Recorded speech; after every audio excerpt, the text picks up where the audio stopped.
نحمده ونصلي على رسوله الكريم اما بعد فقد قال الله تبارك وتعالى كما ورد في سورة العنكبوت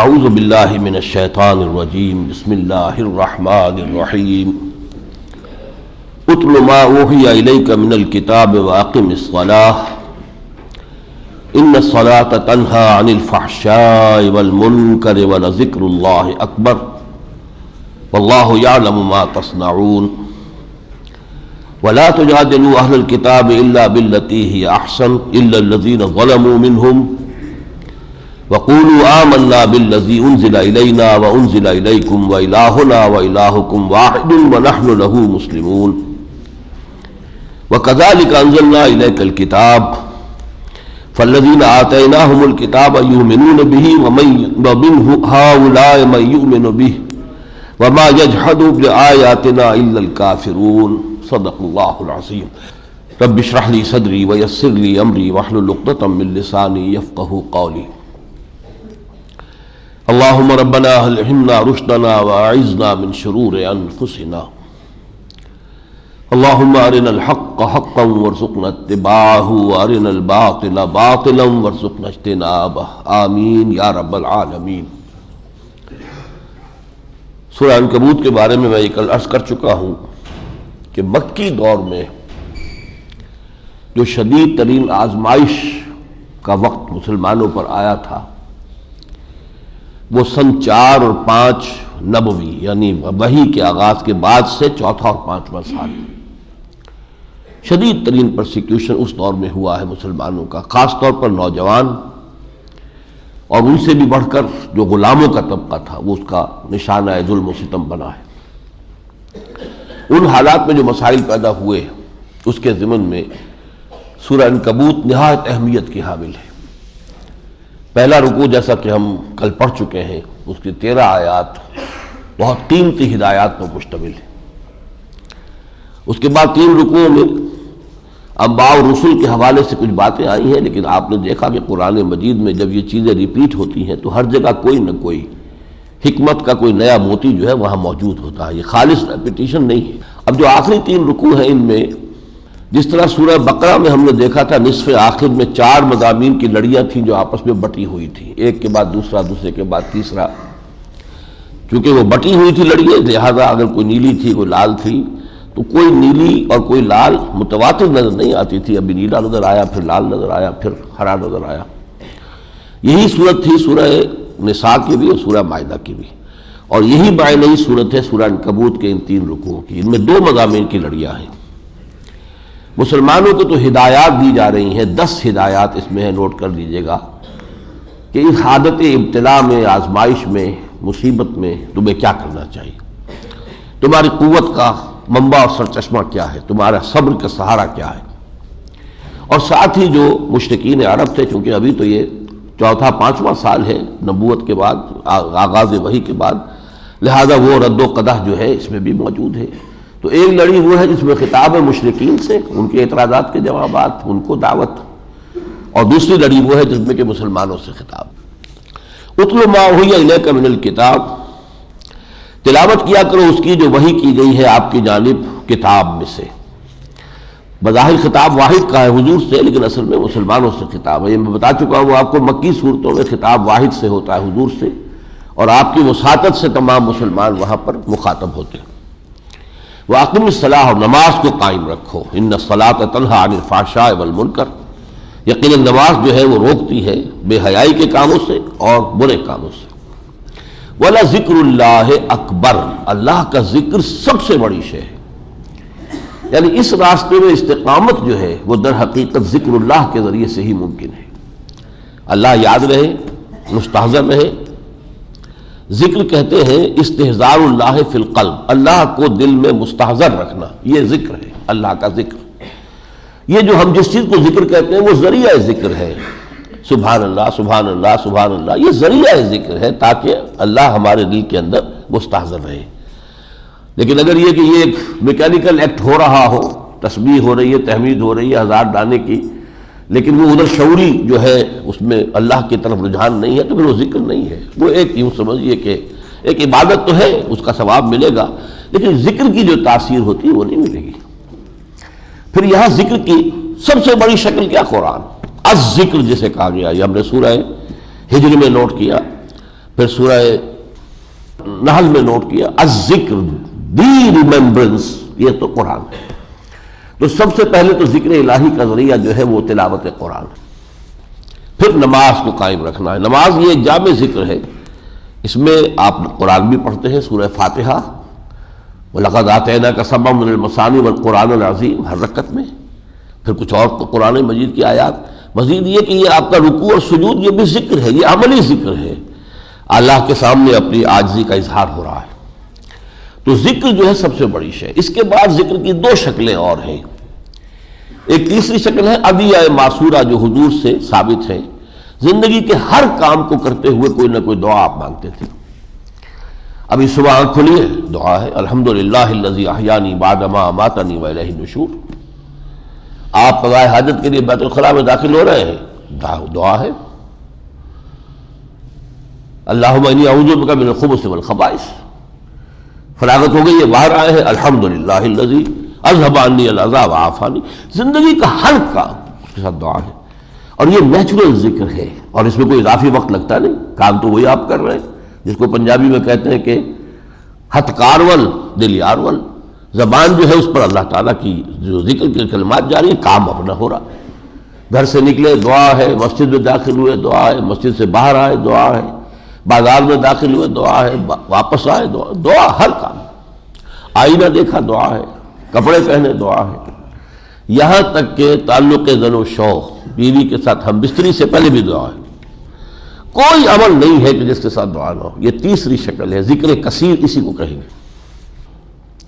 چوتھی شکل پھر یہ ہوتی ہے کہ کوئی شخص کے جو ماہر نفسیات ہو، وہ آپ میں دیکھے آپ میں خاص کیا کمی ہے، اس کے اعتبار سے پریسکرائب کرے کہ آپ فلاں قرآن کی آیت کا ورد کیا کیجئے، پڑھا کیجئے۔ کسی میں بزدلی ہے، کسی میں حب مال زیادہ ہے، کسی میں حب جاہ زیادہ ہے، مختلف لوگوں میں مختلف کمزوریاں ہیں۔ تو یہ تو جیسے کہ ماہر نفسیات ہے وہ سجیسٹ کرے گا۔ اس اعتبار سے حضور نے بہت سے لوگوں کو بہت سے ذکر جو ہے تلقین فرمائے، لیکن اسے ہم کہیں گے کہ وہ پرٹیکولر پرسن پرسکرپشن تھی، وہ یہ کہ سب کے لیے نہیں ہے، بلکہ یہ کہ پرٹیکولر پرسنز کے لیے۔ بہرحال یہ ہے طریقہ ذکر کے۔ واللہ یعلم ما تصنعون، اور جو کچھ تم کر رہے ہو اللہ اس سے واقف ہے۔ ولا دوسری ہدایت، اب ہدایتیں گنتے جائیے گا۔ ولا تجادلوا اہل الکتاب الا بالتی احسن، اہل کتاب سے مت جھگڑو مگر بہترین طریقے پر۔ اہل کتاب سے پہلا انکاؤنٹر ہو رہا ہے سن 5 میں، جبکہ کچھ مسلمان ہجرت کر کے حبشہ چلے گئے، اور وہاں پر عیسائیوں کی حکومت تھی، نجاشی عیسائی تھے۔ اسی زمانے میں یہ صورت نازل ہو رہی ہے۔ ان کے ساتھ بہت پولائٹلی، بہت صحیح طریقے پر، عمدگی کے ساتھ، الا الذین ظلموا منہم، سوائے ان کے کہ جو ان میں سے ظالم ہو۔ اب اس الا کے دو معنی ہو سکتے ہیں، یا تو یہ ہے کہ ولا تجادلوا کا حکم ثابت ہو جائے گا، ان سے جھگڑو ہی مت، قالوا سلاما، چھٹی کرو۔ ایک یہ بھی ہو سکتا ہے کہ ان پر ضرورت کے وقت جو ہے، بہرحال جس کو کہتے ہیں to meet them in their own elements, کسی وقت ان کی سطح پر آ کر ترکی میں ترکی جواب دینے کی بھی ضرورت ہوتی ہے، جیسا کہ ہمارے ہاں مناظرے کا فن ہے۔ تو یہاں الا دو معنی دے سکتا ہے۔ وَقُولُوا آمَنَّا بِالَّذِي أُنزِلَ إِلَيْنَا، یہ مضمون بہت مرتبہ آیا سورہ آل عمران میں، سورہ بقرہ میں، اور کہو کہ ہم تو ایمان لائے اس پر جو ہم پر نازل کیا گیا، وَأُنزِلَ إِلَيْكُمْ، اور اس پر بھی جو آپ پر نازل کیا گیا، وَإِلَٰهُنَا وَإِلَٰهُكُمْ وَاحِدٌ، اور ہمارا اور آپ کا الہ ایک ہے، وَنَحْنُ لَهُ مُسْلِمُونَ، ہم نے تو اسی کی اطاعت قبول کر لی ہے۔ وَكَذَٰلِكَ أَنزَلْنَا إِلَيْكَ الْكِتَابَ، اسی طرح نبی ہم نے آپ کی جانب یہ کتاب اتاری ہے۔ فالذین آتیناہم الکتاب یؤمنون بہ، تو وہ لوگ جنہیں ہم نے پہلے کتاب دی تھی وہ بھی اس پر ایمان رکھیں گے، لائیں گے یا رکھتے ہیں۔ جس کی سب سے بڑی مثال یہ ہوگی کہ نجاشی نے سورہ مریم کے ابتدائی آیات سن کر کہا کہ بالکل صحیح ہے یہ، اور حضرت عیسیٰ کی حیثیت اصل یہی ہے جو ان میں بیان ہوئی ہے۔ وَمِنْ هَؤُلَاءِ مَن يُؤْمِنُ، اور ان لوگوں میں سے بھی وہ لوگ ہیں جو ایمان لائیں گے، اور کچھ لا بھی چکے ہیں۔ ظاہر بات ہے کہ سن 4 تک 5 تک تو بہت سے لوگ ایمان لا چکے تھے مکے میں، اور بھی لائیں گے۔ وَمَا يَجْحَدُ بِآيَاتِنَا إِلَّا الْكَافِرُونَ، اور ہماری آیات کا انکار نہیں کرتے مگر ناشکر لوگ۔ اب جو گفتگو ہو رہی ہے وہ ذرا اب آ گئی ہے مشرکین مکہ کے ساتھ۔ وَمَا كُنتَ تَتْلُو مِن قَبْلِهِ مِن كِتَابٍ وَلَا تَخُطُّهُ بِيَمِينِكَ إِذًا لَارْتَابَ الْمُبْطِلُونَ، اے نبی آپ اس سے پہلے نہ تو پڑھتے تھے کوئی کتاب، نہ اپنے آپ داہنی ہاتھ سے کچھ لکھتے تھے، آپ نے پڑھنا لکھنا سیکھا ہی نہیں۔ اذا لارتاب المبطلون، اس وقت تو اگر وہ بات ہوتی کہ آپ بھی کوئی عالم و فاضل انسان ہوتے پھر تو شک کرنے کی گنجائش تھی کہ آپ نے مشق کر کے یہ عمدہ انشاء پردازی جو ہے اس کی صلاحیت حاصل کر لی، یا آپ نے کہیں سے پڑھا کر معلومات حاصل کر کے اب وہ آپ اپنے الفاظ میں ان کو ادا کر رہے ہیں۔ آپ نے تو ساری عمر نہ لکھا نہ پڑھا، جو دنیا کا عام طریقہ ہے مروجہ تعلیم، وہ تو آپ نے حاصل نہیں کی۔ اگر ایسا ہوتا تو پھر یہ شبے میں پڑھ سکتے تھے اور ان کو شبے میں پڑھنے کا حق ہوتا۔ بل ہو آیات بینات فی صدور الذین اوتوا العلم، بلکہ یہ تو آیات بینات ہے، روشن آیات ہے قرآن کی، یہ ان لوگوں کے سینوں میں ہے جن کو علم ملا ہے۔ یعنی جب وہ سنتے ہیں تو ایسے محسوس کرتے ہیں کہ یہ تو ہمارے اپنے اندر بات موجود ہے جو قرآن کہہ رہا ہے۔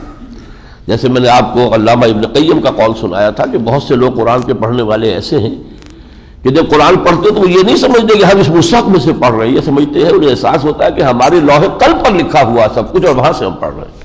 اتنی گویا کہ یکسانیت ہے اور اتنی ہم آہنگی ہے فطرت انسانی میں اور قرآن میں۔ وما یجحد بآیاتنا الا الظالمون، ہماری آیات کا انکار نہیں کر سکتے مگر صرف ظالم لوگ۔ وقالوا لولا انزل علیہ آیۃ من ربہ، وہ کہتے ہیں کیوں نہیں اتاری گئی ان پر کوئی نشانی ان کے رب کی طرف سے۔ قل انما الآیات عند اللہ، کہہ دیجئے تمام نشانیاں اللہ کے اختیار میں ہیں۔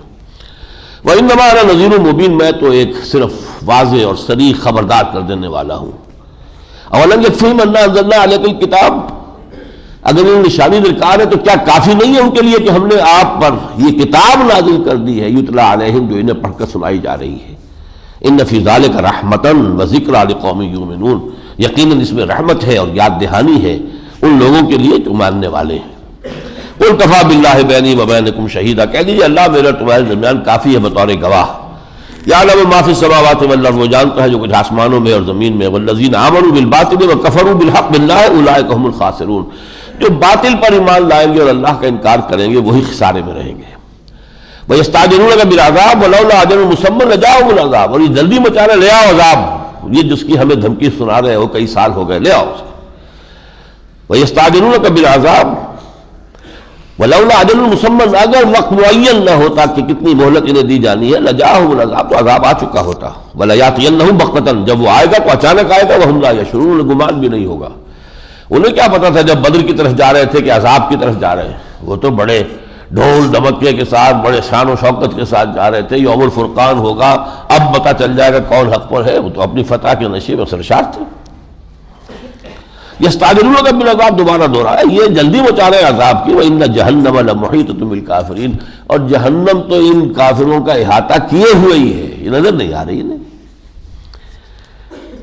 وَيَوْمَ يَغْشَاهُمُ الْعَذَابُ مِنْ فَوْقِهِمْ وَمِنْ تَحْتِ أَرْجُلِهِمْ، جس دن کے عذاب الہی آ کر ان کو ڈھانپ لے گا، ان کے اوپر سے بھی اور ان کے قدموں کے نیچے سے بھی۔ وَيَقُولُ ذُوقُوا مَا كُنتُمْ تَعْمَلُونَ، اور پھر کہا جائے گا چکھو مزہ اس کا جو اعمال تم نے کیے۔ اب تیسری ہدایت اہل ایمان کے لیے، یا عبادی الذین آمنوا ان ارضی واسعۃ فایایا فاعبدون، اے میرے بندو جو ایمان لائے ہو، میری زمین بہت کشادہ ہے، بس صرف میری بندگی کرو۔ اگر میری بندگی کرتے ہوئے عرض مکہ میں تمہارے رہنا ناممکن بنا دیا جائے تو چھوڑو اس کو، چلے جاؤ کہیں۔ یہ ہجرت کی طرف اشارہ ہے، ہدایت ہے ہجرت کی طرف۔ جیسے کہ حضرت علی کے اشعار ہے، بلاد اللہ واسعۃ فضاء، اللہ کی زمین بڑی کشادہ ہے۔ ورزق اللہ فی الدنیا فصیح، رزق بھی اللہ کا جو ہے بہت کشادہ ہے۔ فقل للقائدین علی ہوان اذا ضاقت بکم ارض فصیح، تو جو شخص بیٹھا ہے ذلیل ہے اور اس کی حالت بھی خستہ ہے لیکن بس ایک جگہ پر بیٹھا ہے، جب آپ اس جگہ کو چھوڑنے کو تیار ہے، اس سے کہہ دیجئے کہ جب کوئی زمین تم پر تنگ پڑ جائے تو وہاں سے چلے جاؤ۔ یا عبادی الذین آمنوا ان ارضی واسعۃ فایایا فاعبدون۔ اور چوتھی بات، کل نفس ذائقۃ الموت، اس چیز کو مستحضر رکھو، موت بہرحال آنی ہے۔ ثم الینا ترجعون، پھر ہماری طرف تم لوٹائے جاؤ گے۔ یعنی یہ کہ موت سے نہیں بھاگنا ہے، اصل میں تو جس جگہ پر اللہ کی بندگی ناممکن بنا دی جائے اس کو چھوڑنا ہے تاکہ اللہ کی بندگی کی جائے۔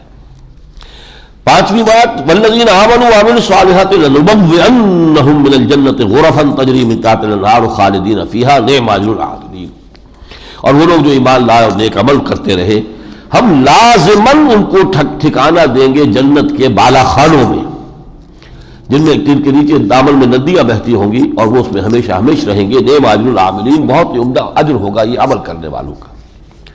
چھٹی بات، الذین صبروا علی ربہم یتوکلون، جو لوگ کہ صبر کرنے والے اور اپنے رب ہی پر توکل کرتے ہیں، مادی اسباب و وسائل پر سے تکیہ اٹھاؤ اور صرف ذات باری تعالیٰ ہی پر توکل اپنا مرکوز کر دو، اور جو بھی تکلیف آئے، جو بھی مصیبت آئے، جو مشقت آئے، جھیلو۔ وَكَأَيٍّ مِّن دَابَّةٍ لَا تَحْمِلُ رِزْقَهَا، اور دیکھو کتنے چوپائے ہیں ہماری زمین میں، وہ اپنا رزق اٹھائے تو نہیں پھرتے۔ اللہ یرزقها وإیاکم، اللہ ہی انہیں بھی رزق دیتا ہے، تمہیں بھی دے گا۔ وَهُوَ السَّمِيعُ الْعَلِيمُ، اور وہ سب کچھ سننے والا اور سب کچھ جاننے والا ہے۔ یہ ساتویں بات، یہ کہ آدمی یہ سوچے کہ کیا کھائیں گے، کیا پیئیں گے، کہاں سے بات ہوگی، تو اللہ کے اوپر اپنے اعتماد کرو، وہ تک کھول دے گا۔ مَن يَتَّقِ اللَّهَ يَجْعَل لَّهُ مَخْرَجًا وَيَرْزُقْهُ مِنْ حَيْثُ لَا يَحْتَسِبُ، جو اللہ پر توکل کر لے اور تقویٰ کرے اس کا، تو اس کو اللہ تعالیٰ وہاں سے دیتا ہے جہاں سے اسے گمان تک نہیں ہو سکتا، اللہ تعالیٰ وہاں سے رزق دیتا ہے۔ یہ حضرت عیسیٰ علیہ السلام کا بھی جو وعظ ہے اس میں بہت خوبصورت الفاظ آئے ہیں۔ کیوں فکر کرتے ہو کیا کھاؤ گے، کیا پیو گے؟ کیا تم جنگل کی چڑیوں کو نہیں دیکھتے؟ نہ وہ کھیت میں ہل چلاتی ہیں، نہ بیج ڈالتی ہیں، نہ فصل کاٹتی ہیں، پھر بھی تمہارا رب وہ خالی پیٹ صبح گھر سے نکلتی ہیں، شام کو آسودہ ہو کر آ جاتی ہیں۔ جو تمہارا جو رب ان جنگل کی چڑیوں کو کھلاتا ہے وہ تمہیں نہیں کھلائے گا؟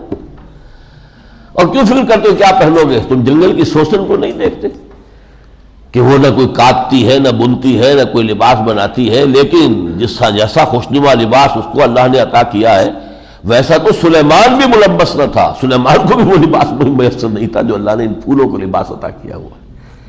تو جو اس گھاس کو یہ لباس دے رہا ہے، جو آج ہے کل جو ہے جلا دی جائے گی، کیا وہ تمہیں نہیں دے گا؟ لیکن تم توکل نہیں کرتے، تم اللہ پر بھروسہ نہیں کرتے۔ اب یہ پھر وہی بات آ گئی، وَلَئِن سَأَلْتَهُم مَّنْ خَلَقَ السَّمَاوَاتِ وَالْأَرْضَ وَسَخَّرَ الشَّمْسَ وَالْقَمَرَ لَيَقُولُنَّ اللَّهُ فَأَنَّىٰ يُؤْفَكُونَ، اگر آپ ان سے پوچھیں گے کس نے پیدا کیا آسمانوں کو اور زمین کو، اور کون ہے جس نے کہ مسخر کر دیا ہے سورج کو اور چاند کو، لَيَقُولُنَّ اللَّهُ، وہ کہیں گے لازماً اللہ ہی نے کیا ہے، فَأَنَّىٰ يُؤْفَكُونَ، پھر کدھر سے یہ اچک لیے جاتے ہیں؟ جب مانتے ہیں کہ تخلیق اسی کی ہے تو پھر اسی کی بندگی کریں، اسی کی پرستش کریں۔ اللہ یبسط الرزق لمن یشاء من عبادہ ویقدر لہ، پھر وہی رزق والی بات آ گئی، اللہ تعالیٰ کشادہ کر دیتا ہے رزق کو اپنے بندوں میں سے جس کے لیے چاہتا ہے، اور تنگ کر دیتا ہے جس کے لیے چاہتا ہے۔ ان اللہ بکل شیء علیم، یقیناً اللہ ہر چیز کا علم رکھتا ہے۔ وَلَئِن سَأَلْتَهُم مَّن نَّزَلَ مِنَ السَّمَاءِ مَاءً فَأَحْيَا بِهِ الْأَرْضَ مِن بَعْدِ مَوْتِهَا لَيَقُولُنَّ اللَّهُ، اگر آپ ان سے پوچھیں گے کس نے آسمان سے پانی اتارا اور زمین کو اس کے مردہ ہو جانے کے بعد زندہ کر دیا، وہ فوراً کہیں گے اللہ نے۔ قُلِ الْحَمْدُ لِلَّهِ، کہو شکر بھی اللہ ہی کے لیے ہے، بل اکثرهم لا يعقلون، لیکن ان کی اکثریت عقل سے کام نہیں لیتی۔ اب آ رہی کانٹے کی بات، اصل شے جو ہے بندہ مومن کے صبر کی اصل اساس، وَمَا هَٰذِهِ الْحَيَاةُ الدُّنْيَا لَهْوٌ وَلَعِبٌ وَإِنَّ الدَّارَ الْآخِرَةَ لَهِيَ الْحَيَوَانُ لَوْ كَانُوا يَعْلَمُونَ، اور نہیں ہے یہ دنیا کی زندگی مگر کچھ کھیل اور تماشا۔ یہ ہم سورہ کہف میں دیکھا ہے کہ یہ کیا ہے، حقیقت کے اوپر ایک پردہ ڈال دیا گیا۔ حقیقت تو ابدی زندگی ہے، ہمیشہ کی زندگی ہے، لیکن یہ کہ یہ ملمہ اوپر جو ہے یہ زیبائش اور آرائش، زینت الحیات الدنیا، رخ روشن کے آگے شمع رکھ کر وہ یہ کہتے ہیں ادھر جاتا ہے دیکھیں یا ادھر پروانہ آتا ہے، اس امتحان ہے۔ اب یہ بات دوسری ہے کہ لاکھ میں سے 99,999 جو ہے وہ اسی دنیا کی گرفتار ہو گئے، دنیا ہی کی محبت میں مبتلا ہو گئے، اسی کے اندر ساری عمر بتا دی۔ نہیں ہے یہ دنیا کی زندگی مگر کھیل اور تماشا۔ 3 گھنٹے کا ایک شو ہوتا ہے، کوئی ڈرامے کا ہو اور کوئی پکچر ہو، 3 گھنٹے، اس میں کیا کوئی بادشاہ ہے، کوئی فقیر ہے، 3 گھنٹے ختم ہوئے، نہ کوئی بادشاہ ہے، نہ فقیر ہے، سب کے سب جو ہے وہ ایکٹر تھے۔ یہ کھیل ہے چند دنوں کا، 30 برس کا، 40 برس کا، 50 برس کا، 60 برس کا، اللہ اللہ خیر صلی اللہ۔ اس کے بعد وہ بادشاہ صاحب بھی اسی زمین کے اندر جو ہے دفن ہوں گے اور مٹی ہو کر مٹی میں مل جائیں گے، جہاں کوئی فقیر جو ہے دفن ہوگا اور مٹی میں مل کر مٹی ہو جائے گا۔ ڈیتھ دی لیولر۔ وَمَا هَٰذِهِ الْحَيَاةُ الدُّنْيَا إِلَّا لَهْوٌ وَلَعِبٌ وَإِنَّ الدَّارَ الْآخِرَةَ لَهِيَ الْحَيَوَانُ، اور اصل میں تو آخرت کا گھر جو ہے وہ ہے اصل زندگی۔ لَوْ كَانُوا يَعْلَمُونَ، کاش کہ انہیں معلوم ہوتا۔ یہ بھی معلوم ہونا اور ہے، اور ویسے عقیدہ بطور عقیدہ کہہ دینا کہ ہاں ہم آخرت کو مانتے ہیں اور ہے۔ کیا واقعی یہ بات دل میں کھبی ہوئی ہے کہ اصل زندگی آخرت کی زندگی ہے؟ یہ بات کھب جائے تو انسان کی زندگی میں انقلاب آ جائے گا۔ اس کا ایٹیچیوڈ، اس کا بیہیویئر بالکل بدل کر رہ جائے گا۔ فَإِذَا رَكِبُوا فِي الْفُلْكِ، اب پھر وہی مشرکین کا معاملہ، اور جب یہ سوار ہوتے ہیں کسی کشتی میں، دعوا اللہ مخلصین لہ الدین، تو وہ اللہ ہی کو پکارتے ہیں خالص اسی کے لیے اپنی اطاعت کا اظہار کرتے ہوئے۔ فَلَمَّا نَجَّاهُمْ إِلَى الْبَرِّ إِذَا هُمْ يُشْرِكُونَ، جب وہ اللہ تعالیٰ نجات دے دیتا ہے خشکی کی طرف، پھر جا کے شرک شروع کر دیتے ہیں۔ لِيَكْفُرُوا بِمَا آتَيْنَاهُمْ، تاکہ کفر کریں ان چیزوں کے ساتھ جو ہم نے انہیں دی ہیں، چیزیں ہماری ہیں، کفر میں استعمال کرتے ہیں، ہمارا دیا ہوا رزق ہے اور ڈنڈوت میں پیش کرتے ہیں نذرانے میں بتوں کے آگے۔ وَلِيَتَمَتَّعُوا، اب یہ کہ فائدہ اٹھا لیں کچھ دن، یہ چند روزہ حیات دنیاوی ہے، اس میں جو بھی فائدہ اٹھا لیں فَسَوْفَ يَعْلَمُونَ، پھر انہیں معلوم ہو جائے گی۔ جب آنکھ کھلے گی گل کے تو موسم ہوگا خزاں کا، ویسے تو مصرع ہے، جب آنکھ کھلی گل کی تو موسم تھا خزاں کا، تو اب یہ کہ مستقبل میں ہو جائے گا۔ اولم یروا انا جعلنا حرما آمنا، یہ مضمون پہلے بھی آ چکا ہے سورہ قصص میں، یہ دیکھتے نہیں کہ ہم نے اس حرم کی سرزمین کو ان کے لیے امن کا گہوارہ بنا دیا ہے۔ وَيَتَخَطَّفُ النَّاسُ مِنْ حَوْلِهِمْ، اور ان کے ارد گرد سے لوگوں کو اچک لیا جاتا ہے، امن تو تھا نہیں عرب میں۔ أَفَبِالْبَاطِلِ يُؤْمِنُونَ وَبِنِعْمَةِ اللَّهِ يَكْفُرُونَ، اس کے باوجود یہ باطل پر ایمان رکھتے ہیں اور اللہ کی نعمتوں کا کفران کرتے ہیں یا انکار کرتے ہیں۔ وَمَنْ أَظْلَمُ مِمَّنِ افْتَرَىٰ عَلَى اللَّهِ كَذِبًا أَوْ كَذَّبَ بِالْحَقِّ لَمَّا جَاءَهُ، اس سے بڑا ظالم اور کون ہوگا جو اللہ پر کوئی جھوٹ جڑے، یعنی یہ کہے کہ مجھ پر وحی آئی ہے جبکہ وحی نہ آئی ہو، اس سے بڑا تو جھوٹ اور کون سا ہوگا۔ بازی بازی بارش بابا ہم بازی، اللہ پر جھوٹ کر رہے ہو۔ اور او کذب بالحق لما جاءہ، اسی طرح وہ شخص بھی بہت بڑا ظالم ہے جس کے پاس اللہ کی طرف سے حق آ جائے اور پھر وہ اس کو جھٹلا لے۔ الیس فی جہنم مثوی للکافرین، کیا جہنم ہی میں اصل ٹھکانہ نہیں ان کافروں کا۔ آخری آیت میں یہ 10ویں ہدایت ہے، والذین جاہدوا فینا لنہدینہم سبلنا، جو لوگ ہماری راہ میں جہاد کریں گے ہم لازماً ان کی رہنمائی کریں گے اپنے راستوں کی طرف۔ وَإِنَّ اللَّهَ لَمَعَ الْمُحْسِنِينَ، بڑا موقع وعدہ ہے، قدم تو بڑھاؤ، چلو تو صحیح، ہم قدم قدم پر رہنمائی کریں گے، ہم تمہاری انگلی پکڑ کر لے جائیں گے، چلو تو صحیح، فیصلہ تو کرو۔ اور یقیناً اللہ محسنین کے ساتھ ہے۔ سورہ روم، بسم اللہ الرحمن الرحیم، الف لام میم، غلبت الروم فی ادنی الارض وهم من بعد غلبهم سیغلبون فی بضع سنین للہ الامر من قبل ومن بعد ویومئذ یفرح المؤمنون بنصر اللہ ینصر من یشاء وهو العزیز الرحیم وعد اللہ لا یخلف اللہ وعدہ ولکن اکثر الناس لا یعلمون۔ یہ سورہ روم جو ہے سورہ عنکبوت کا جوڑا ہے، لیکن اس کے آغاز میں ایک بہت بڑے تاریخی واقعے کی طرف اشارہ ہے۔ یہ پیشن گوئی ہے کہ جو پوری ہوئی حرف بحرف۔ آپ کو معلوم ہے جزیرہ نما عرب کا میں نے کئی مرتبہ تذکرہ کیا ہے کہ اوپر جا کر وہ تکون جو ہے بن جاتی ہے، لیکن یہ کہ اس کے داہنی طرف ایران اور بائیں طرف شام، داہنی طرف عراق اور پھر ایران، بائیں طرف شام اور پھر ترکی وغیرہ، دو سپر پاورز تھی جو کئی صدیوں سے ایک دوسرے کے مقابلے میں مد مقابل نمر لازمہ تھی، سلطنت روما اور سلطنت ایران۔ کبھی رومے بڑھتے تھے تو ایرانیوں کو دھکیل دیتے تھے پیچھے، کبھی ایرانی زور لگاتے تھے تو رومیوں کو وہ دھکیل دیتے تھے ایشیائے کوچک، ایشیائے مائنر میں، اور یہ سارا شام وغیرہ کا علاقہ ان سے خالی کرا لیتے تھے۔ یہ گویا سی سو جسے کہتے ہیں، اس طریقے سے ہسٹری چل رہی تھی۔ یہ ابتدائی دور ہے، چوتھا ہی سال یا پانچواں سال ہے نبوت کا، یعنی وحی کے بعد، کہ رومیوں کو ایک بہت زبردست شکست ہوئی۔ ہرقل کو بڑی شکست دی ایرانیوں نے، یہاں تک کہ جو وہ صلیب تھی اس کو بھی وہ لے گئے، جس کے اوپر حضرت عیسیٰ کو صلیب دی گئی تھی، ان کا تو مقدس وہ ایک شے تھی، تبرکات میں سے تھی۔ یروشلم پر بھی ان کا قبضہ ہو گیا، اس پورے علاقے سے رومیوں کو کھدیڑ لیا۔ یہ بہت بڑا واقعہ تھا، جتنی بڑی شکست اس وقت ہوئی ہے ہرقل کو، ہیراکلیس، he was the emperor of Rome at that time، ہم ہرقل کہتے ہیں، ہیراکلیس اس کا نام ہے۔ اس پر یہ ہے کہ مکے میں بھی مشرکین مکہ نے بغلیں بجائیں۔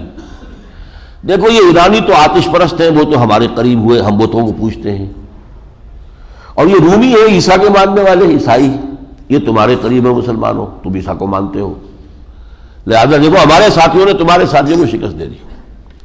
اور مسلمانوں کو بھی اس پر رنج ہوا، غم ہوا کہ یہ دو سپر پاورز میں سے ایک کھلی مشرک آتش پرست، ایک بار انہوں نے جو بھی خرابیاں آ گئی تھی عقائد وغیرہ کی، لیکن بہرحال ایک امت مسلمہ تو تھے، وہ بگڑی ہوئی امت مسلمہ، حضرت موسیٰ کے، حضرت عیسیٰ کے ماننے والے، تمام انبیاء کے ماننے والے، تورات کے ماننے والے، انجیل کے ماننے والے۔ اس پر یہ پیشن گوئی آئی ہے، الف لام میم غلبت الروم، روم مغلوب ہو گیا، فی ادنی الارض، قریب کی سرزمین میں، جزیرہ نماء عرب کے سر پر جو ہے یہ تاج کے مانند رکھا ہوا عراق اور شام جو ہے، وَهُمْ مِنْ بَعْدِ غَلَبِهِمْ سَيَغْلِبُونَ، لیکن یہ اپنی اس مغلوبیت کے بعد دوبارہ غالب آ جائیں گے، رومی دوبارہ غالب آئیں گے، فی بضع سنین، 9-10 سال کی مدت میں، بضع کہتے ہیں 10 سے کم تر، چند برسوں میں ایسا ہو جائے گا۔ اب اس پر دھارس بندی مسلمانوں کی، اور حضرت ابوبکر صدیق نے کسی کافر سے پھر شرط بھی مان لی، شرط ماننا اس وقت تک جو ہے منع نہیں تھا، تو حضور کتنے سال، اس نے تھوڑی مدت کی باندھی، حضور نے کہا بضع سنین آیا ہے قرآن میں، اس کا اطلاق 9 تک پر ہو سکتا ہے، تو آپ اپنی شرط اونٹ زیادہ بڑھا دیں لیکن شرط اس کی مدت بڑھا دیں، تو بڑھا دی انہوں نے۔ للہ الامر من قبل ومن بعد، اللہ ہی کے ہاتھ میں اختیار ہے کل کا کل، پہلے بھی اور بعد میں بھی۔ وَيَوْمَئِذٍ يَفْرَحُ الْمُؤْمِنُونَ، اس روز اہل ایمان جو ہے وہ بھی بہت خوشیاں منا رہے ہوں گے، اس لیے کہ یہ 9 سال کے بعد جب وہاں پاسا پلٹا ہے تو وہ وہی دن تھا جس دن کے بدر کے میدان میں مسلمانوں کو اللہ نے فتح عظیم عطا کی۔ تو یہ 2 پیشن گوئیاں ہیں ایک پیشن گوئی میں، ایک نہیں ہے 2 ہیں، کہ اہل ایمان بھی اس روز خوشیاں منا رہے ہوں گے بنصر اللہ، اللہ کی نصرت کی بنیاد پر، ینصر من یشاء، وہ جس کو چاہتا ہے اس کی مدد فرماتا ہے، وہو العزیز الرحیم، اور یقیناً وہ عزیز ہے، زبردست اور رحیم۔ وعد اللہ، یہ اللہ کا وعدہ ہے، ہو کر رہے گا، اٹل ہے۔ لا یخلف اللہ وعدہ، اللہ اپنے وعدے کے خلاف نہیں کرتا، ولکن اکثر الناس لا یعلمون، لیکن اکثر لوگ جانتے نہیں۔ تو یہ ہے وہ واقعہ روم کا۔ اور اب نوٹ کیجئے جو آخری زمانے کی جو احادیث آتی ہیں، جن کا ذکر میں نے کئی دفعہ کیا ہے، اس میں روم کا تذکرہ بہت آتا ہے، پھر روم، اور اب یہ رومن امپائر دوبارہ تشکیل پاتے ہوئے ہم اپنی آنکھوں سے دیکھ رہے ہیں۔ یہ یورو کرنسی جو ہے، اگر آپ BBC وغیرہ دیکھتے ہیں، بار بار کہا جا رہا ہے کہ اتنے 100 سال کے بعد رومن امپائر کے خاتمے کے بعد پہلی مرتبہ یہ پھر ایک کرنسی جو ہے پورے اس علاقے کی بن رہی ہے۔ یہ گویا کہ دوبارہ جو ہے احیاء ہو رہا ہے رومن امپائر کا، اور اسی کے ساتھ بہت بڑی ٹکر ہوگی مسلمانوں کی۔ یعلمون ظاہر من الحیات الدنیا، یہ لوگ دنیا کی زندگی کے بھی صرف ظاہر کو سے واقف ہیں، وہم عن الآخرۃ ہم غافلون، اور آخرت سے تو سرے سے ہی غافل ہیں۔ دنیا کی زندگی کا ظاہر بھی کیا ہے؟ ایک امتحانی وقفہ ہے، یہ اصل حقیقت تو یہ ہے کہ یہ امتحانی وقفہ ہے، لیکن ہم اس کی چمک دمک ہی سے متاثر ہو جاتے ہیں۔ اللہ دے کر بھی کبھی آزماتا ہے، کبھی چھین کر آزماتا ہے۔ اولم یتفکروا فی انفسہم ما خلق اللہ السماوات والارض وما بینہما بالحق، کیا انہوں نے کبھی اپنے اندر غور نہیں کیا؟ اللہ تعالیٰ نے آسمانوں اور زمین کو نہیں پیدا کیا ہے اور ان کے مابین جو کچھ ہے مگر حق کے ساتھ، وَأَجَلٍ مُّسَمًّى، اور ایک وقت معین کے لیے۔ سائنس کے میدان میں کچھ عرصے پہلے تک یہ خیال عام تھا کہ this universe is eternal, matter is indestructible, کائنات ہمیشہ قائم رہے گی۔ اب تصور بدل گیا ہے، it is going to end, یہ ہم نہیں کہہ سکتے ابھی کتنے عرصے کے بعد، لیکن یہ کہ یہ اٹرنل نہیں ہے، یہ ختم ہوگی۔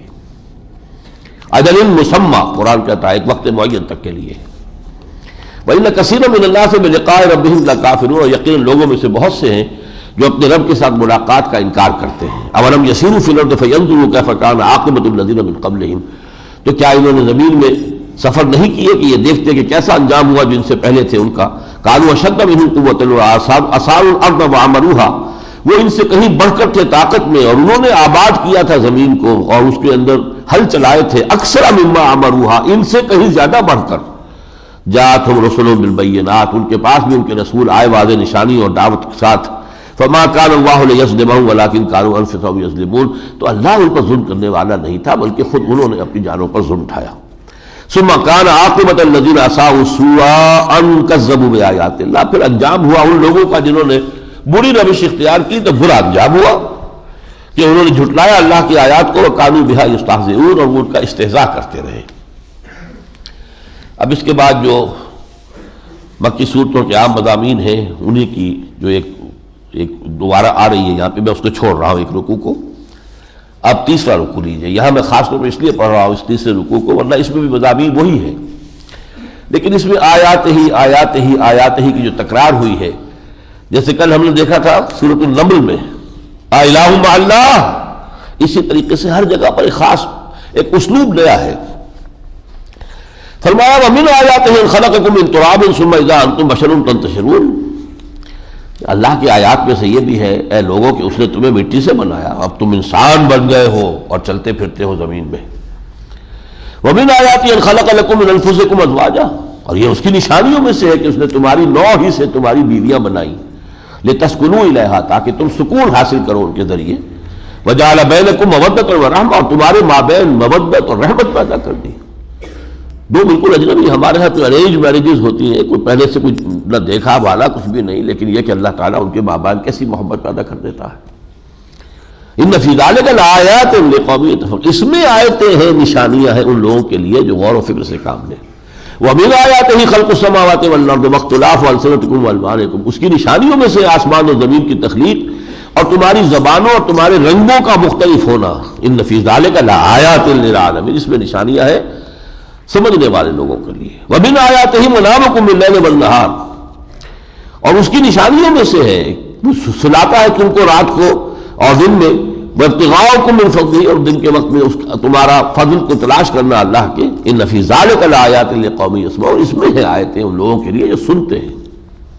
وَمِنْ آیَاتِهِ يُرِيكُمُ الْبَرْقَ خَوْفًا وَطَمَعًا، اس کی آیتوں میں سے ہے یہ کہ وہ تمہیں دکھاتا ہے بجلی کڑکتا ہوتا ہے، بجلی کو دیکھتے ہو خوف اور طمع کے ساتھ۔ یہ بھی ہو سکتا ہے کوئی طوفان آ رہا ہو جس میں ہلاکت ہو، یہ بھی ہو سکتا ہے کہ اللہ تعالیٰ کی طرف سے باران رحمت آنے والی ہے، تو خوف بھی ہوتا ہے اور امید بھی ہوتی ہے۔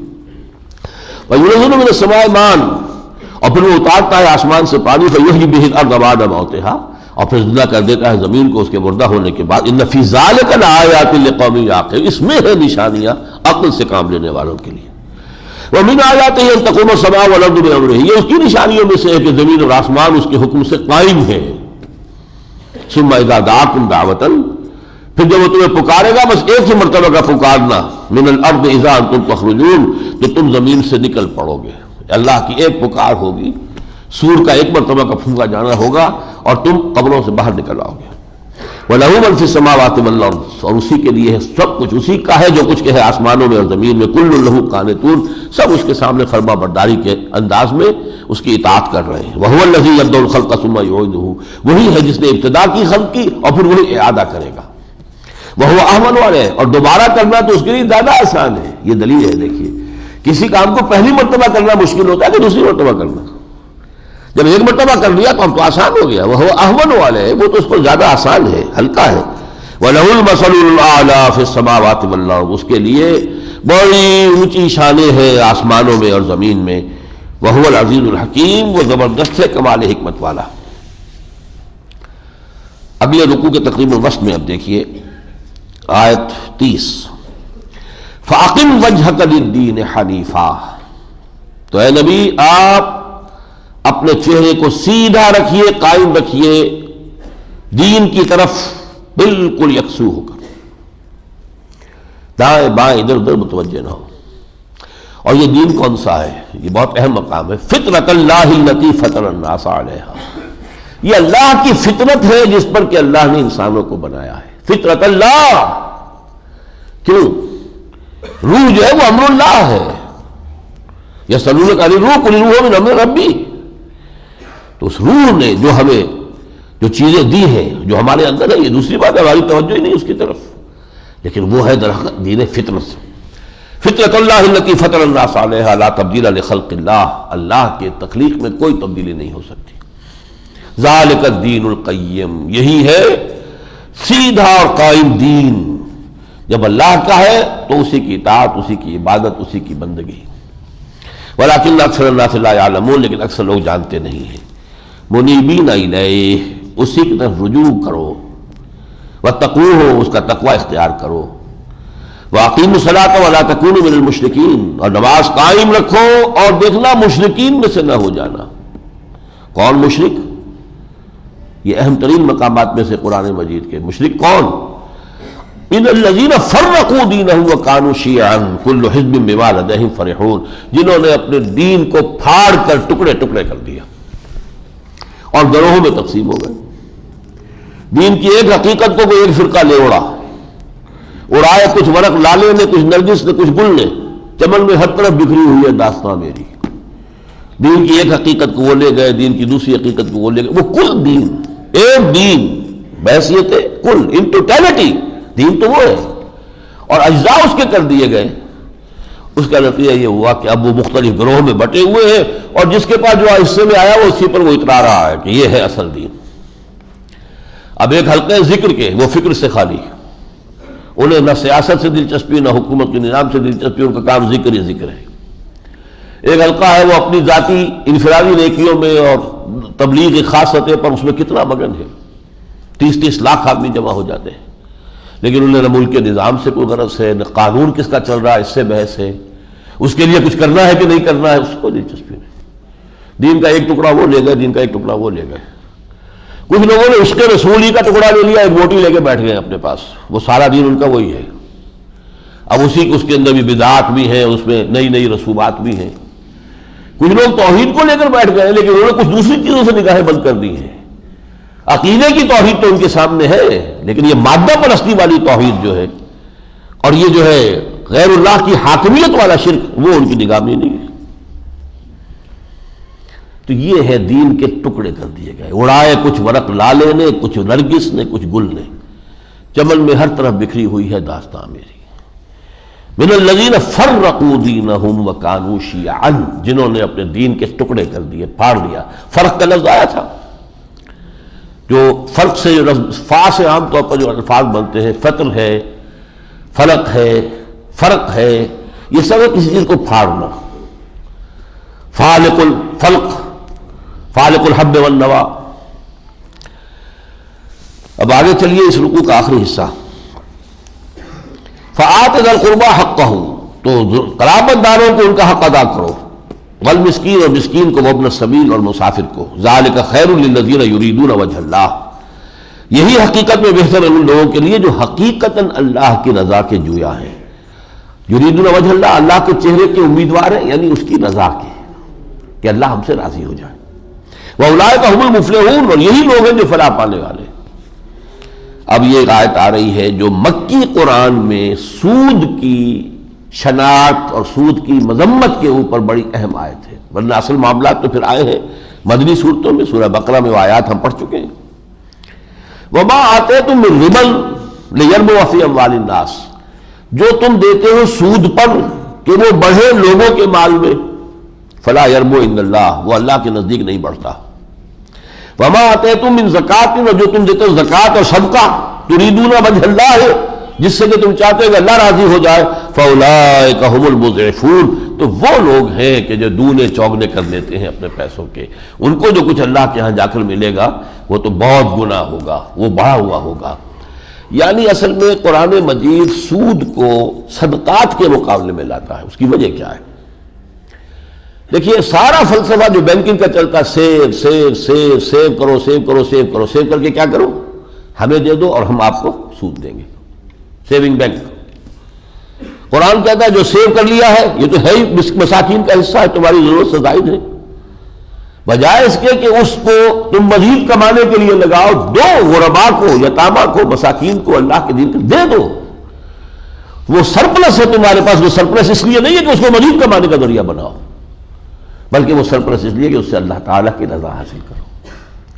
تو صدقات، اور یہی وہاں پر بھی سورہ بقرہ کے اس رکوع میں بھی 38ویں رکوع میں سارا فلسفہ یہی آیا ہے، یمحق اللہ الربا ویربی الصدقات، وہاں پر بھی دونوں الفاظ بالمقابل آئے ہیں۔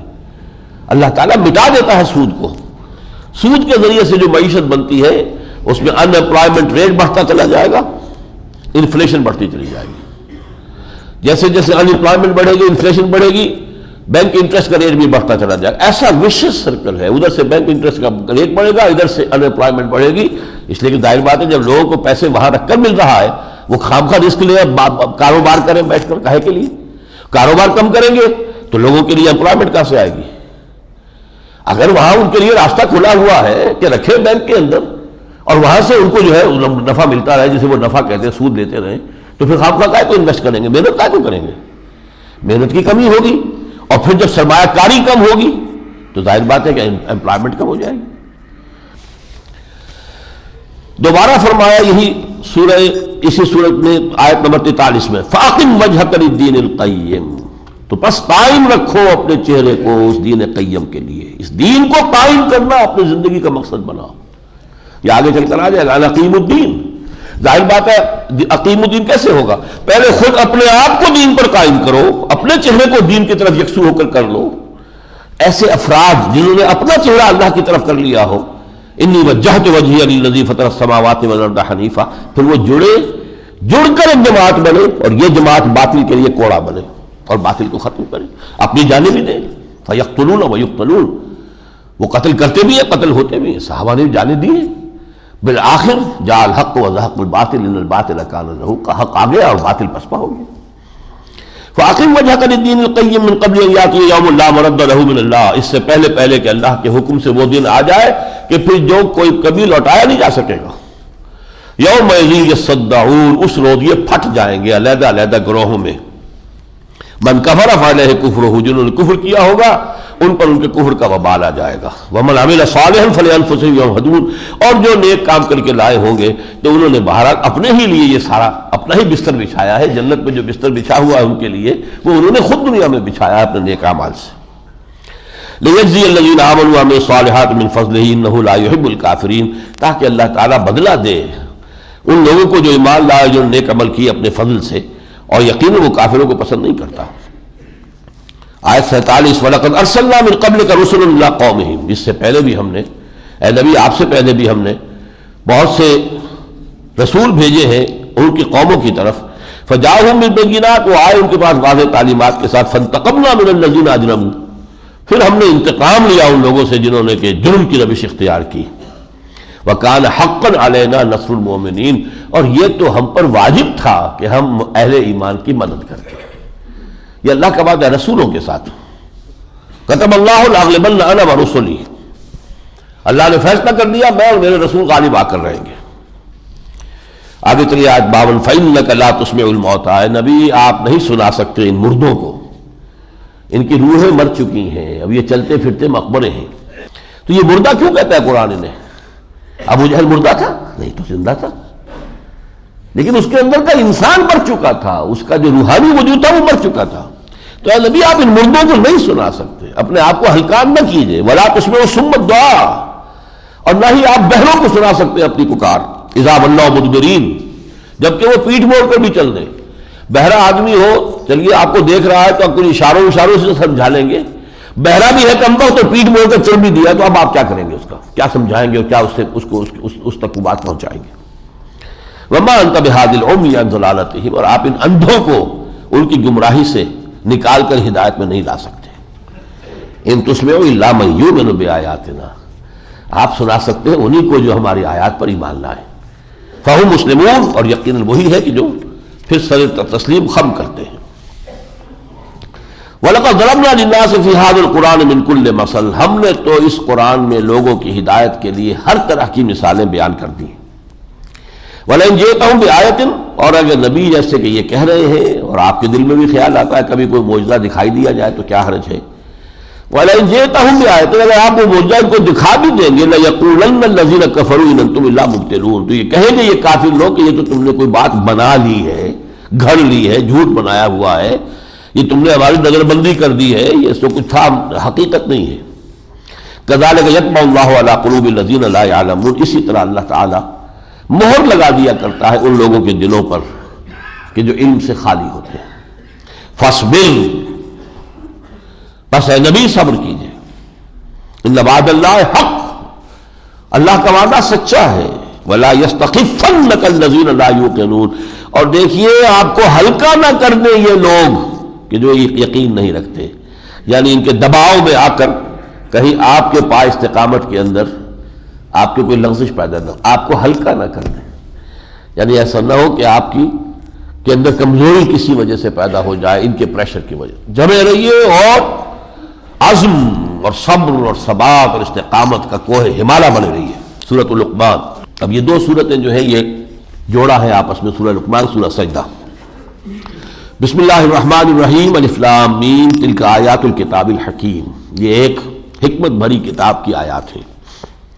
ہدم و رحمت للمحسنین، یہ ہدایت ہے اور رحمت ہے محسنین کے حق میں۔ دیکھیے یہاں تقابل کیجیے ان آیات کا سورہ بقرہ کی آیات سے۔ الف لام میم ذالک الکتاب لا ریب فیہ ھدی للمتقین، ذالک الکتاب لا ریب فیہ کی بجائے تلک آیات الکتاب الحکیم، اور ھدی للمتقین کی بجائے ھدی و رحمت للمحسنین، متقیوں سے اونچا مقام ہے محسنین کا، لہذا یہاں ہدایت ہی نہیں رحمت کو بھی شامل کر دیا گیا۔ ھدی للمتقین ھدی و رحمت للمحسنین، جو مقام احسان تک پہنچ جائیں ان کے لیے یہ صرف ہدایت ہی نہیں رحمت بھی ہے۔ آگے پھر وہی الذین یقیمون الصلاۃ ویؤتون الزکاۃ وہم بالآخرۃ ہم یوقنون، وہ لوگ کہ جو نماز قائم کرتے ہیں، زکوٰۃ ادا کرتے ہیں اور آخرت پر انہیں کا یقین پختہ ہے۔ اولئک علی ھدی من ربہم واولئک ھم المفلحون، یہی وہ لوگ ہیں جو اپنے رب کی جانب سے ہدایت پر ہیں اور یہی لوگ ہیں جو فلاح پانے والے۔ یہ آیات جو کہ تو ہے سورہ بقرہ کے اندر۔ ومن الناس من یشتری لہو الحدیث لیضل عن سبیل اللہ بغیر علم، ایک شخص تھا نضر بن حارث مکے کا، اور وہ بہت شدید مخالفین میں سے تھا، ہاکس میں سے، ابو جہل کے ساتھیوں میں سے۔ اس نے جب دیکھا کہ لوگوں کے اندر ایک ذوق پیدا ہو رہا ہے قرآن کو سننے کا، روایات سے معلوم ہوتا ہے یہ بدبخت خود بھی جا کے چھپ چھپ کر سنتے تھے۔ ابو جہل راتوں کو چھپ کر حضور جب پڑھتے تھے کھڑا ہو کر سنتا تھا، لذت محسوس ہوتی تھی، کلام میں وہ مٹھاس ہے، تو یہ کرتے تھے۔ انہوں نے جب دیکھا لوگوں کے اندر قرآن مجید کو سننے کی طرف رغبت پیدا ہو رہی ہے تو وہ جا کر شام سے ایسی کچھ لڑکیاں لے آیا کہ جو گانے بجانے کا معاملہ کرتی تھی، تاکہ یہ محفلیں ہم ان کے لوگوں کے لیے جو ہے وہ بنا دیں، جیسے آج ہو رہا ہے پوری دنیا کے اندر۔ یہ کھیلوں کا معاملہ اور اخبارات میں چھایا ہوا ہے، ٹی وی پر چھایا ہوا ہے، معلوم ہوتا ہے شاید زندگی، انسانی زندگی کی اہم ترین چیز یہ کھیل ہے، یہ کرکٹ ہے اور یہ ہاکی ہے اور یہ فلاں ہے اور یہ فلاں ہے، معلوم ہوتا ہے زندگی کا شاید سب سے بڑا اور اہم ترین معاملہ یہی، یہ سب کیا ہے؟ تاکہ لوگ اصل حقیقت ہوں۔ جب تک نہ زندگی کے حقائق پہ ہو نظر، تیرا زجاج ہو نہ سکے گا حریف سنگ، حقائق سے دور رکھو انہیں، یا تو جانوروں کی طرح محنت لو ان سے صبح سے لے کے شام تک، بس جانوروں کی طرح لگے رہے، اور پھر جو ان کو ملے وہ اڑا دیں، عیاشی کی عادت ڈالو اور ان چیزوں میں مصروف رکھو، حقائق پر کبھی سنجیدگی کے ساتھ متوجہ ہونے کا موقع نہ ملے۔ بالکل وہی بات ہے۔ وَمِنَ النَّاسِ مَن یشتری لہو الحدیث لیضل عن سبیل اللہ بغیر علم، تاکہ گمراہ کرے لوگوں کے راستے سے بغیر علم کے، وَيَتَّخِذَهَا هُزُوًا، اور اللہ کے جو راستے کو تو انہوں نے ہنسی ٹھٹا بنا دیا ہے۔ اولئک لہم عذاب مہین، یقیناً ان کے لیے بہت اہانت آمیز عذاب ہے۔ اس سورہ مبارکہ کے دوسرے رکوع میں پورا کا پورا رکوع جو ہے وہ حضرت لقمان کے ذکر پر، ان کی نصائح پر مشتمل ہے۔ یہ حضرت لقمان کون تھے؟ نہ نبی تھے، نہ رسول تھے، نہ کسی نبی کے امتی تھے، سلیم الفطرت، سلیم العقل انسان، پیشے کے اعتبار سے بڑھئی، نسلاً حبشی، نوبیا کے رہنے والے تھے۔ یہ حبشہ اور سوڈان اور مصر کی سرحد پر ایک علاقہ ہے نوبیا، لیکن نہایت سلجھا ہوا ذہن اور فطرت سلیمہ کی روشنی میں عقل سلیم سے کام لے کر دین کے جو بنیادی حقائق ہیں، ایمانی حقائق، ان تک وہ خود پہنچ گئے تھے۔ اسی کا پھر انہوں نے اپنے انتقال کے وقت اپنے بیٹے سے بطور وصیت، دولت مند آدمی وصیت کرتا ہے دولت کے بارے میں، فلاں فلاں جگہ ہے، فلاں سے لینا ہے، فلاں سے کو دینا ہے، اور ایک حکیم اور دانا انسان کی تو جو وصیت جو ہوتی ہے وہ پھر اپنی اس حکمت ساری زندگی کے غور و فکر کا نچوڑ یہ ہے، اس وقت وہ منتقل کرتا ہے، جیسے کہ شیخ عبدالقادر جیلانی کے وصایا بہت مشہور ہیں۔ وَلَقَدْ آتَيْنَا لُقْمَانَ الْحِكْمَةَ أَنِ اشْكُرْ لِلَّهِ، ہم نے لقمان کو حکمت عطا کی تھی کہ کر شکر اللہ کا۔ وَمَن يَشْكُرْ فَإِنَّمَا يَشْكُرُ لِنَفْسِهِ، جو کوئی شکر کرتا ہے تو وہ اپنے بھلے کے لیے کرتا ہے۔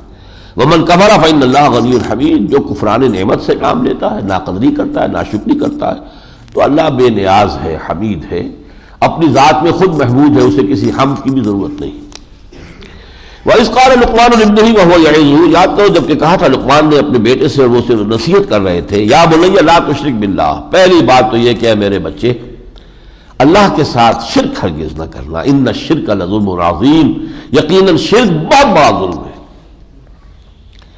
اس کے بعد حضرت لقمان کی بات شروع کرتے ہی ذرا اگلی بات اللہ تعالیٰ اپنی طرف سے کہہ رہے ہیں، گویا کہ حضرت لقمان کی بات میں یہ خلا تھا جو اللہ پر کر رہے ہیں۔ یہ بات حضرت لقمان کی زبان پر اچھی نہ لگتی کہ وہ والدین کا حق بھی بیان کریں اپنے بیٹے کے سامنے۔ اللہ نے اپنی طرف سے اس کو مکمل کیا. وَوَصَّيْنَا الْإِنسَانَ بِوَالِدَيْهِ, ہم نے انسان کو وصیت کی ہے اس کے والدین کے بارے میں. یہ سورہ عنکبوت میں بھی مضمون آ چکا ہے. اور خاص طور پر والدین میں سے والدہ. حملتہ امہ وہنا علی وہن وفصالہ فی عامین, اٹھائے رکھا اسے اس کی ماں نے کمزوری پر کمزوری جھیل کر, پھر اس کا دودھ چھڑانا ہوا 2 سالوں میں. یعنی اس نے 9 ماہ تو اپنے پیٹ میں رکھا ہے, اس کے خون کا اس نے چوسا ہے جوت کی طرح, اسی پر پلا بڑھا ہے نا آخر بچہ جو تھا رحم مادر میں. پھر یہ کہ 2 سال ہو گیا اس کے لگ بھگ جو ہے دودھ پلایا اس نے. اسی کی توانائیاں ہیں کہ جو دودھ کی شکل میں بچے کی غذا بن رہی ہے. انشکر لی ولوالدیک, کہ شکر کرو میرا اور اپنے والدین کا. تو یہاں اشارہ ہو گیا کہ والدین میں سے والدہ کا مقدم ہے, اور یہ میں بیان کر چکا ہوں سورہ بنی اسرائیل میں. حضور نے 3 مرتبہ والدہ کا ذکر پہلے کیا پھر والد کا. وَإِلَيَّ الْمَصِيرُ, میری طرف تم سب کو لوٹنا ہے. وَإِن جَاهَدَاكَ عَلَىٰ أَن تُشْرِكَ بِي مَا لَيْسَ لَكَ بِهِ عِلْمٌ فَلَا تُطِعْهُمَا, اور اگر وہ دونوں تم سے جھگڑے اس بات پر کہ تم میرے ساتھ شریک ٹھہراؤ جس کے لیے تمہارے پاس کوئی دلیل نہیں, کوئی سند نہیں, تو ان کا کہنا مت مانو. یہ حقوق اللہ ہے, یہ حقوق والدین ہیں, لیکن والدین حقوق اللہ سے اوپر نہیں جا سکتے. اللہ کا حق ہے توحید. شرک کرتے ہو تو اللہ کے حق کے اوپر گویا کہ تم نے ڈاکہ ڈالا. تو ہر چیز کو اپنی جگہ پر رکھنا ہے. وَصَاحِبُهُمَا فِي الدُّنْيَا مَعْرُوفًا, اس کے باوجود بھی یعنی کہ ان سے بالکل قطع تعلق کر لو, دنیا میں ان کے ساتھ پھر بھی نیک سلوک کرتے ہوئے رہو. ان کی خدمت, چاہے والدین مشرک ہوں, ان کی خدمت جو ہے وہ جاری رہے گی. وَاتَّبِعْ سَبِيلَ مَنْ أَنَابَ إِلَيَّ, اور پیروی کرو اس شخص کے راستے کی جس نے اپنا رخ میری طرف کر لیا. إِلَيَّ مَرْجِعُكُمْ, میری طرف تم سب کو لوٹنا ہے. فَأُنَبِّئُكُمْ بِمَا كُنتُمْ تَعْمَلُونَ, پھر میں تمہیں جتلا دوں گا جو کچھ کہ تم کرتے رہے تھے. یا بنی انہا ان تک مثقال حبۃ, اب دوسری بات آ رہی ہے حضرت لقمان کی. وہ تو توحید ہو گئی, اب یہ معاد ہے. اے میرے بچے, اگر کوئی عمل چاہے وہ رائی کے دانے کے برابر ہو, حبۃ من خردل فتکن فی صخرۃ, پھر خواہ وہ کسی چٹان میں ہو, او فی السماوات, یا آسمانوں میں ہو, او فی الارض, یا زمین میں ہو, یأتی بہ اللہ, اللہ اسے لے آئے گا.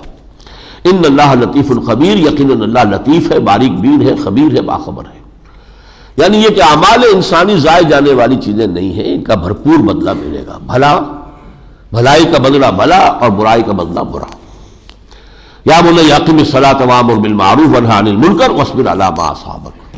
تیسری بات, اے میرے بچے نماز کو قائم رکھیو اور نیکی کا حکم دیتا رہیو اور بدی سے روکتا رہیو, اور پھر واصبر علی ما اصابک, پھر جو بیتے اس کو جھیلیو.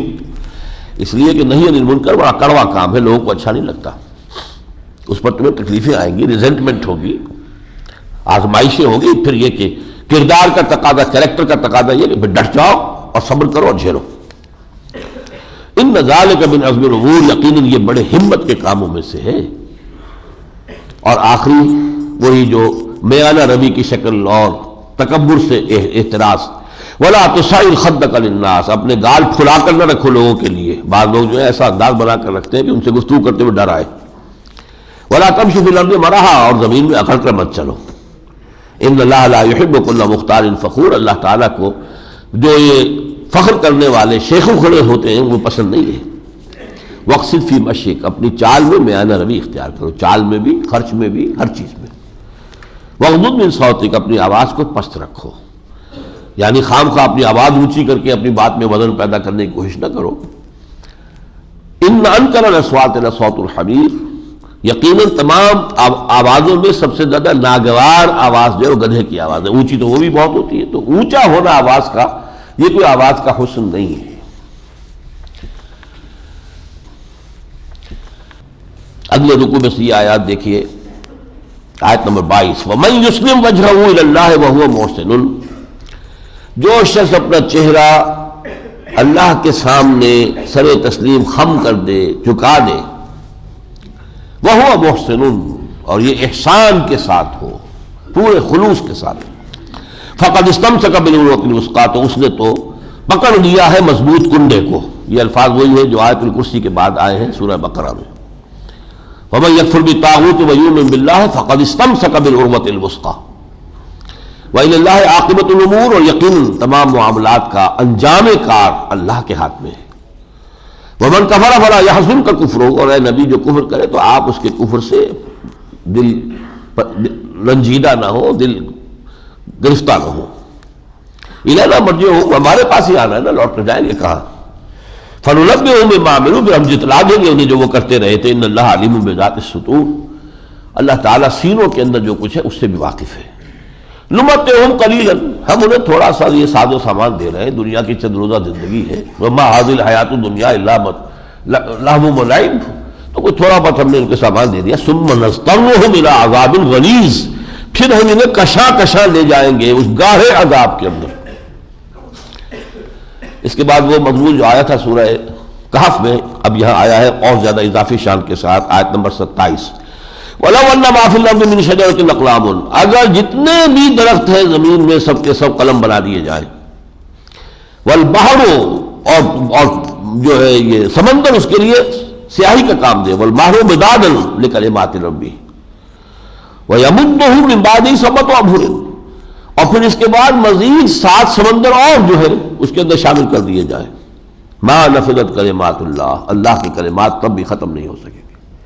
بتا چکا ہوں اس سے مراد کیا ہے کہ ہر شے اللہ کے کلمہ کن کا ظہور ہے، اور کائنات اتنی وسیع و عریض ہے کہ ان کلمات کو لکھنے کے لیے ایک امکان نہیں ہے انسان کے پاس، یہ تشبیہ ہے بس۔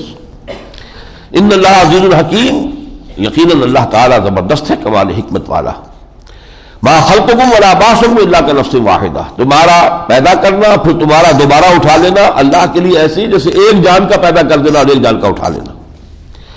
یعنی ایک طرف اللہ کی تخلیق میں وسعت و عظمت کو دیکھو، اور ایک طرف یسر و سہولت کو، جیسے ایک انسان کو پیدا کیا ایسے پوری 9 انسان کو پیدا کر دیا۔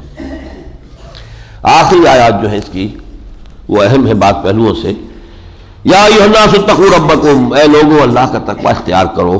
واخشوا یوما، اور ڈرتے رہو اس دن سے، لا یجزی والد عن ولدہ، جس دن کوئی باپ اپنے بیٹے کی طرف سے کسی کوئی کام نہیں آ سکے گا بیٹے کے۔